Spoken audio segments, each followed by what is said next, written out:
Bonjour à tous, j'espère que vous allez bien et que vous n'avez pas trop froid. En ce moment ici en Bretagne, le froid est arrivé. Je sais pas, peut-être qu'il va neiger. Alors, on continue avec les recettes festives et je vous propose aujourd'hui une recette de biscuits à l'amande et à l'orange. Ce sont deux saveurs qui se marient très bien. Alors, je vais vous donner les ingrédients que vous retrouverez comme d'habitude dans la description sous la vidéo. Alors, je mets 100 g de farine, donc la farine que j'utilise, c'est toujours la farine de petit épeautre. Bien sûr, vous mettez la farine que vous avez chez vous. Et je mets aussi 100 g d'amandes en poudre. Donc on met voilà, moitié farine et moitié amandes en poudre. 2 œufs, 30 g de sucre. Alors le sucre que j'ai ici, c'est du sucre blond de canne. C'est le sucre dans lequel je mets la vanille à conserver, donc en plus il a un petit goût de vanille. Donc 30 g de sucre, ce n'est pas beaucoup, c'est à peu près 2 cuillères à soupe. Déjà parce que je n'aime pas quand les gâteaux ou les desserts sont trop sucrés.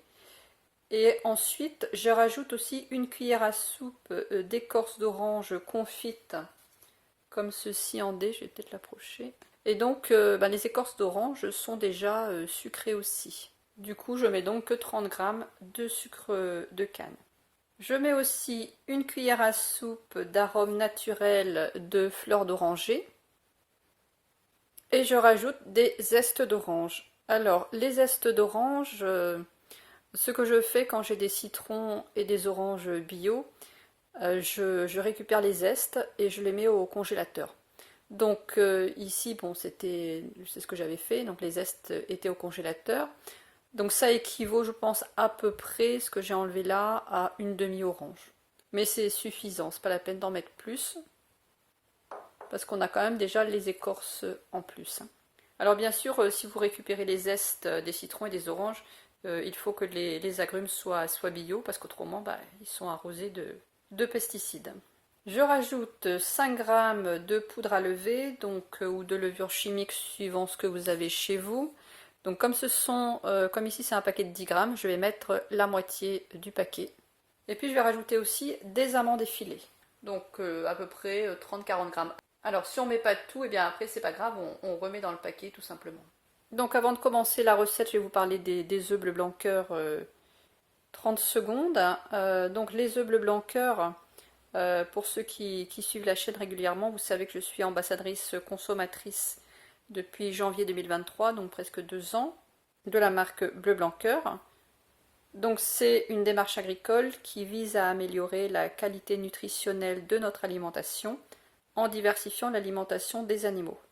Donc ce qui veut dire, puisque là on parle des poules, eh bien qu'elles ont reçu des produits riches en oméga 3, enfin qu'elles ont consommé des produits riches en oméga 3, comme des graines de lin, de lupin, de colza, etc. Donc selon les animaux, bien sûr, ils vont manger ce que chaque espèce animale doit manger. Et donc du coup, les œufs seront riches en oméga 3.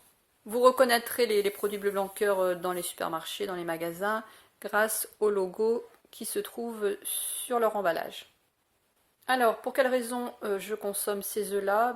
Tout simplement parce qu'ils sont déjà anti-inflammatoires, puisqu'ils contiennent plus d'oméga 3 que les autres œufs. C'est une garantie aussi pour le bien-être animal. Bien sûr, ce sont des poules élevées en plein air. Enfin, je n'achète jamais d'œufs de poules qui ont été élevées dans des cages ou dans je ne sais quoi. C'est hyper important pour moi de prendre que des œufs de poules qui ont vu le soleil. C'est aussi une démarche qui vise à protéger aussi l'environnement des sols. Et je prends cette marque parce que c'est local, voilà, terre de braise, parce que je suis en Bretagne. Et donc terre de braise, braise voulant dire Bretagne. Voilà, pour ceux qui veulent en savoir un petit peu plus, je mettrai le lien de l'association Bleu Blanc Cœur dans la description sous la vidéo. Si ça vous intéresse, vous pourrez aller regarder plus d'informations. Donc vous allez voir, c'est vraiment très simple et très rapide comme toutes les recettes de ma chaîne.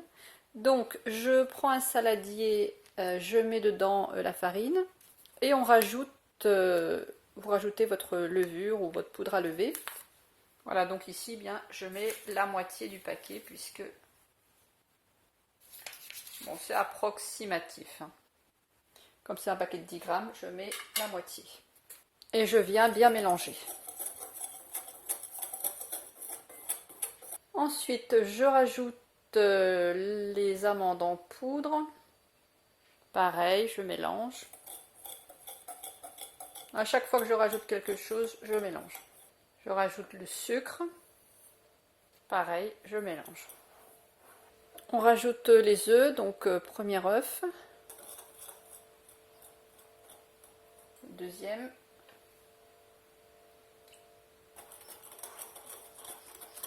On rajoute la cuillère à soupe d'eau de fleur d'oranger. C'est même pas de l'eau de fleur d'oranger d'ailleurs, c'est de l'arôme de fleur d'oranger. Et maintenant on va rajouter un petit peu d'eau.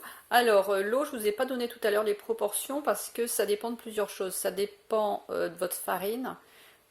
Si c'est une farine de blé, une farine, bon ici c'est une farine de petit épeautre. Si c'est une T55, donc les farines ne vont pas absorber la même quantité d'eau. Les œufs c'est pareil, il y a des œufs plus ou moins gros. Donc on va adapter la quantité d'eau. On va rajouter cuillère après cuillère pour avoir la bonne texture.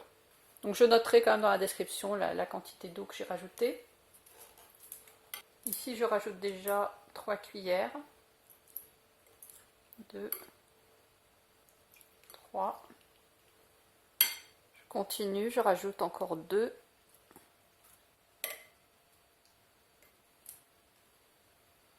Donc je vais continuer à mélanger avec une cuillère, ça sera plus facile qu'avec le fouet. Donc là on mélange bien pour que tout le liquide soit bien intégré à la préparation. Voilà, je vais vous montrer ce que ça donne au niveau de la consistance. Voilà. Et donc là c'est bien. Et je ne rajoute plus d'eau maintenant. Alors maintenant je vais rajouter les écorces d'orange. Je recoupe les zestes de la demi-orange là, mais vraiment très très petits.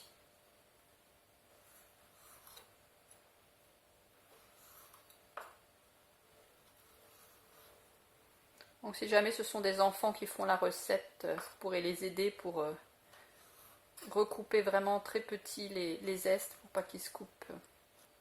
Donc vous voyez là les zestes, je les ai vraiment recoupés très très petits.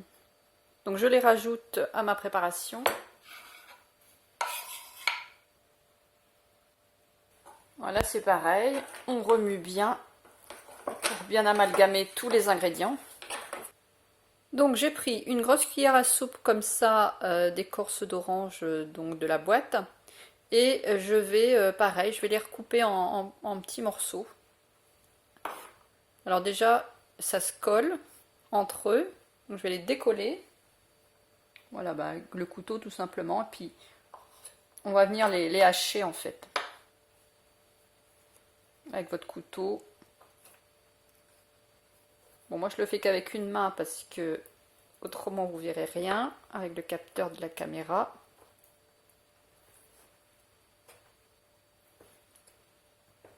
Voilà, je viens les recouper hein, tout simplement.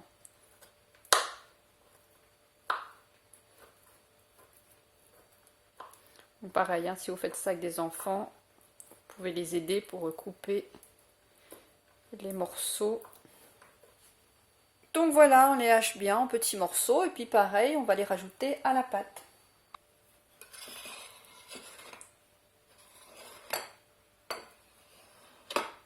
Et puis de nouveau, eh bien on va bien mélanger. Donc voilà, c'est vraiment pas bien compliqué. On rajoute les ingrédients les uns après les autres et à chaque fois, on remélange bien.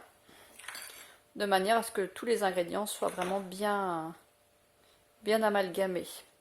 J'ai pris une plaque qui va dans le four et puis j'ai mis du papier cuisson dessus.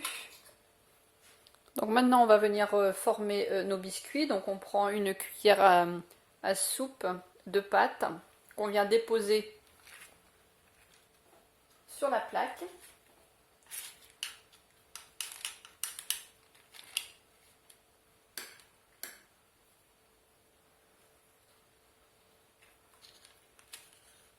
Donc je vais tous les déposer.